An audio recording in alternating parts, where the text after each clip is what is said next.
Los años 30. Una época de jazz, vestidos flapper y, sorprendentemente, algunos autos bastante radicales. Uno de esos autos era el Tatra 77. Esta obra maestra checoslovaca no era solo un auto, era una declaración. El Tatra 77 gritaba futurismo. Era un vistazo a un mundo de diseños elegantes y eficiencia inaudita. Olvídense de sus viejos Fords cuadrados. El Tatra 77 era una belleza aerodinámica, cortando el aire con gracia. Esto no se trataba solo de apariencia. El Tatra 77 fue uno de los primeros autos en tomar la aerodinámica en serio. Este auto cambió las reglas del juego. En ese entonces, llamaba la atención, y hoy en día todavía hace babear a los entusiastas de los autos. Averigüemos por qué. Los años 30 no eran exactamente conocidos por la tecnología de vanguardia. Los autos todavía eran un lujo. La mayoría de la gente andaba en vehículos torpes e ineficientes.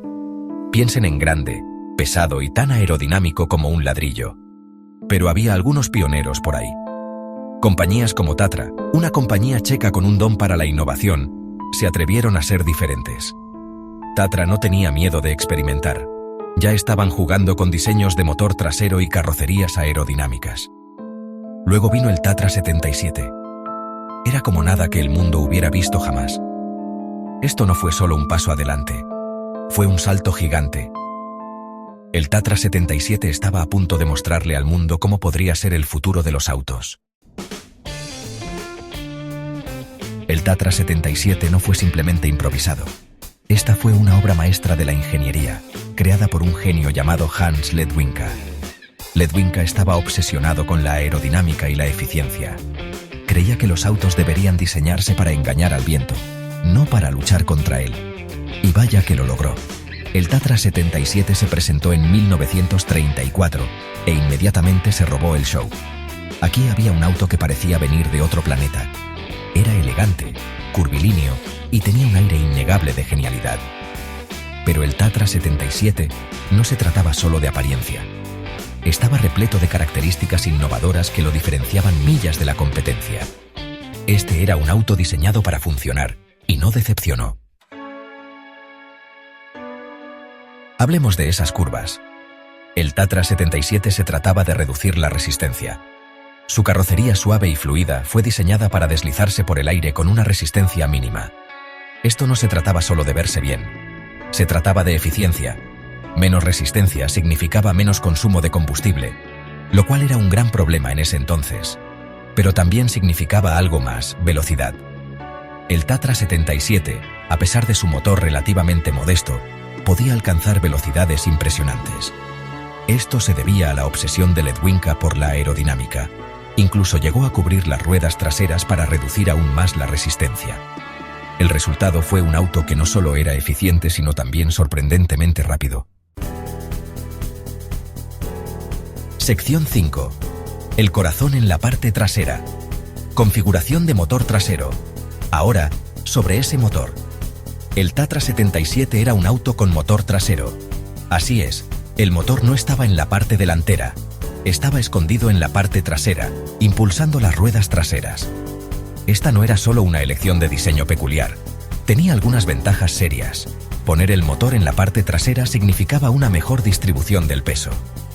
Esto le dio al Tatra 77 un manejo sorprendentemente bueno para un auto de su tamaño. También liberó espacio en la parte delantera, dándole una cabina espaciosa.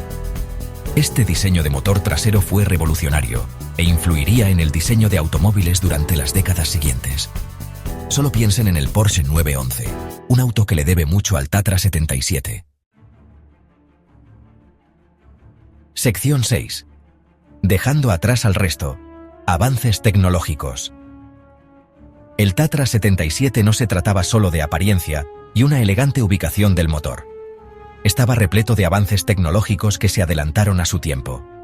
Para empezar, tenía suspensión independiente en las 4 ruedas. Esto significaba una conducción más suave y un mejor manejo. También tenía un chasis de columna vertebral, un diseño fuerte y ligero que mejoraba tanto el manejo como la seguridad. Y no nos olvidemos de los frenos. El Tatra 77 tenía frenos hidráulicos en las 4 ruedas, una rareza en ese entonces. Todas estas eran características que se consideraban avanzadas para la época. Demostraron que el Tatra 77 no era solo una cara bonita, era una pieza seria de ingeniería. Sección 8. El eco del Tatra. Influencia y legado. El impacto del Tatra 77 en la industria automotriz fue significativo, incluso si no fue inmediatamente evidente. Su diseño aerodinámico influyó en innumerables otros autos. Su diseño de motor trasero inspiró a toda una generación de autos deportivos. Sus innovaciones tecnológicas allanaron el camino para futuros avances. El Tatra 77 puede no haber sido un éxito comercial, pero fue un favorito de la crítica. Fue elogiado por ingenieros y diseñadores por igual por su innovación y audacia. Hoy en día, el Tatra 77 es un artículo de colección muy buscado. Es un recordatorio de que incluso en los lugares más improbables puede surgir una verdadera innovación automotriz. Sección 9. Un clásico atemporal. El Tatra 77 fue más que un auto. Fue un símbolo de progreso, un testimonio del ingenio humano. Le mostró al mundo que los autos podían ser hermosos, eficientes y tecnológicamente avanzados. Desafió el status quo y obligó a otros fabricantes de automóviles a mejorar su juego. Así que, la próxima vez que vean un auto elegante y aerodinámico, recuerden el Tatra 77. Fue el auto que se atrevió a ser diferente. Fue el auto que se atrevió a soñar con un futuro mejor. Y es un auto que todavía inspira asombro y maravilla hoy en día.